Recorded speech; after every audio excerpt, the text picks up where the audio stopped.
Assalamualaikum, perkenalkan saya Vera Febrita, mahasiswi Institut Agama Islam Negeri Bone, Fakultas Ekonomi dan Bisnis Islam, Prodi Ekonomi Syariah, kelompok 2. Nah, video ini saya buat untuk memenuhi tugas dari Bapak Dr. Syafaruddin, SAGMSI, selaku dosen mata kuliah Ekonomi Moneter Islam. Dalam video ini kita disuruh untuk memilih 10 ledakan ekonomi dan kehidupan pada COVID-19. Nah, di mana ledakan itu yang pertama mengenai ledakan kreativitas, sweet home, wisata luar ruang, pembuat konten, kolaborasi dengan teknologi, artificial intelligence, artificial living, useless generation, pendidikan non-degree, open skies, dan ada tambahan dari ledakan yang pertama itu investor baru dan great resignation. Nah, di mana dari ke-12 ledakan ini saya akan memilih ledakan konten. Berbicara mengenai ledakan konten, selama pandemi pada tahun 2020 lalu itu pola kehidupan dan ekonomi masyarakat berubah cukup drastis, di mana kaum muda ataupun lulusan baru kesulitan untuk mencari pekerjaan karena banyak perusahaan yang meminimalisir anggaran bahkan mengurangi karyawan. Belum lagi mereka yang kesulitan ekonomi karena pekerjaan yang mengharuskan untuk bertatap muka. Alhasil pekerjaan yang bisa mereka lakukan yaitu menjadi pilihan adalah menjadi pencipta konten atau yang dikenal sebagai content creator. Saat ini banyak orang yang gandrung dengan konten di YouTube maupun kanal lain di media sosial selama pandemi COVID pada tahun 2020 lalu. Pendaftaran saja konten kreator ini meningkat hingga 3 kali lipat. Bahkan saat ini konten kreator sudah menjadi pekerjaan yang menjanjikan karena bisa menjadi menghasilkan pendapatan baik melalui sponsor maupun iklan yang berdasarkan jumlah penonton atau pengikut. Hal itu sangat berpengaruh. Nah, salah satu pilihan yang cukup besar untuk menjadi seorang konten kreator dan yang banyak mereka minati itu baik dari kalangan artis, narasumber maupun supporter. Nah, tenaga ini sangat dibutuhkan dan jumlahnya pun sangat banyak. Dan kemudian banyak masyarakat berminat untuk mengikuti konten dalam bentuk video. Di Indonesia sendiri lebih dari 80% pengguna internet menghabiskan waktunya untuk membuat sebuah konten. Baik itu konten video ataupun konten-konten lainnya.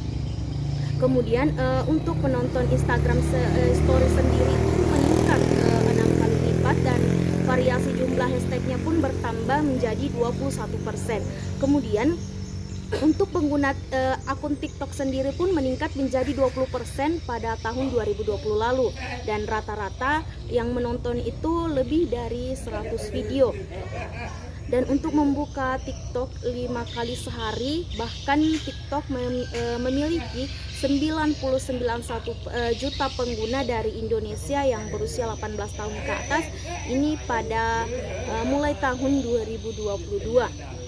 Sehingga di Indonesia sendiri dijadikan sebagai urutan kedua dengan jumlah pengguna aktif yang rata-rata menghabiskan waktunya di TikTok sebanyak 23,1 jam per bulannya. Nah, bisa dibayangkan seperti apa pentingnya dan dominannya konten maker di Indonesia.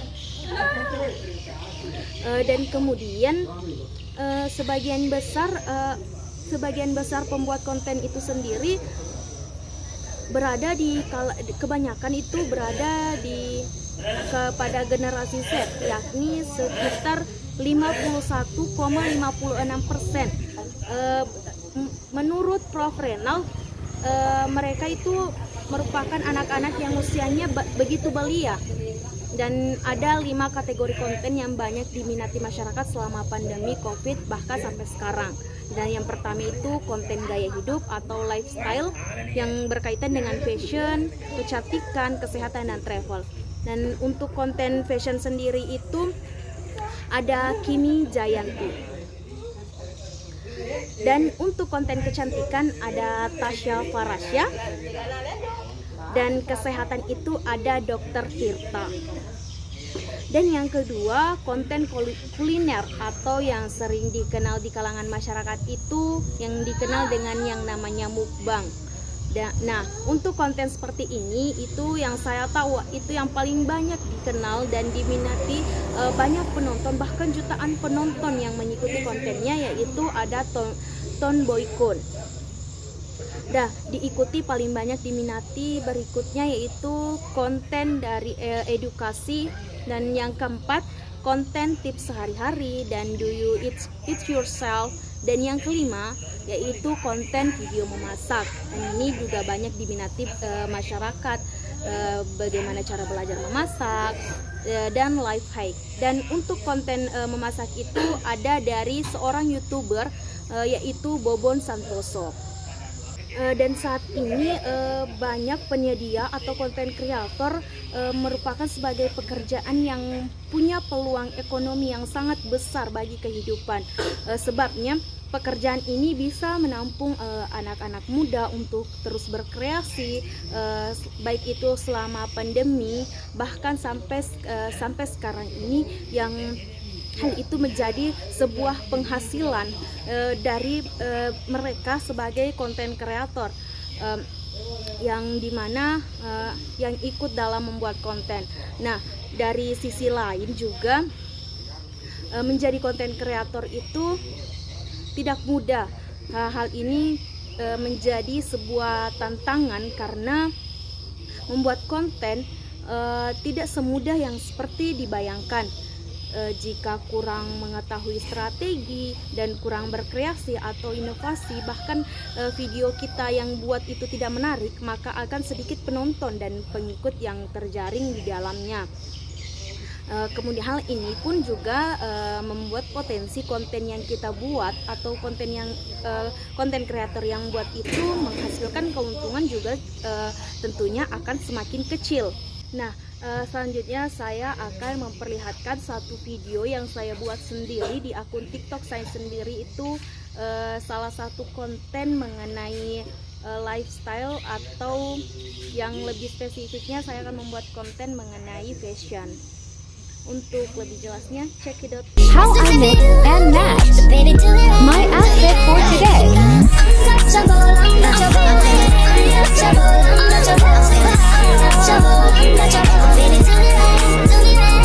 Nah, itu tadi video yang saya buat sendiri mengenai konten fashion.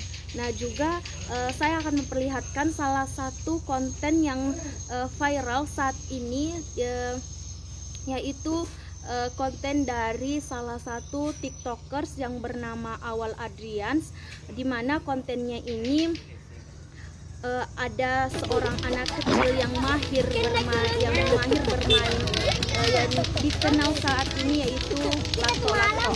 Nah, bahkan bukan hanya di daerah Sulawesi saja yang mengenal permainan lato-lato ini, bahkan hampir seluruh Indonesia. Nah, baru-baru ini seorang konten kreator ini yang bernama Awal ini pernah diundang di salah satu stasiun TV pada acara Pagi-Pagi Ambyar. Mulai saat itu, sebelumnya memang banyak yang mengenal lato-lato, tapi hanya di daerah Sulawesi saja. Sekarang setelah video atau konten yang dibuatnya itu terkenal karena anak kecil yang bernama Lord Arnold ini terkenal karena kemahirannya bermain lato-lato, itu pun dikenal di hampir seluruh Indonesia. Karena keisengannya yang hanya membuat konten, tidak disangka bahwa ketika banyak penonton ataupun viewers melihat konten kita itu justru memberikan dampak bagi kehidupan. Dan untuk pembuat konten sendiri, ketika banyak penonton ataupun followers, semakin banyaknya followers ataupun viewersnya, itu juga memberikan pendapatan bagi si pembuat konten tersebut. Nah, seperti yang saya katakan tadi, bahwasanya membuat konten itu tidak mudah, dan banyak sekali sekarang itu macam-macam konten, bukan hanya mengenai lifestyle, tentang memasak, dan masih banyak konten-konten yang lainnya yang menarik. Bahkan sampai sekarang ini banyak orang-orang yang sudah kreatif dalam membuat konten. Bagaimana mereka berpikir secara kreatif sendiri untuk membuat konten untuk memenuhi banyak viewers, untuk mendapatkan sebuah pendapatan dan tentunya akan berdampak bagi kehidupan. Mungkin itu saja penjelasan saya mengenai ledakan konten. Lebih dan kurangnya mohon dimaafkan. Wassalamualaikum warahmatullahi wabarakatuh.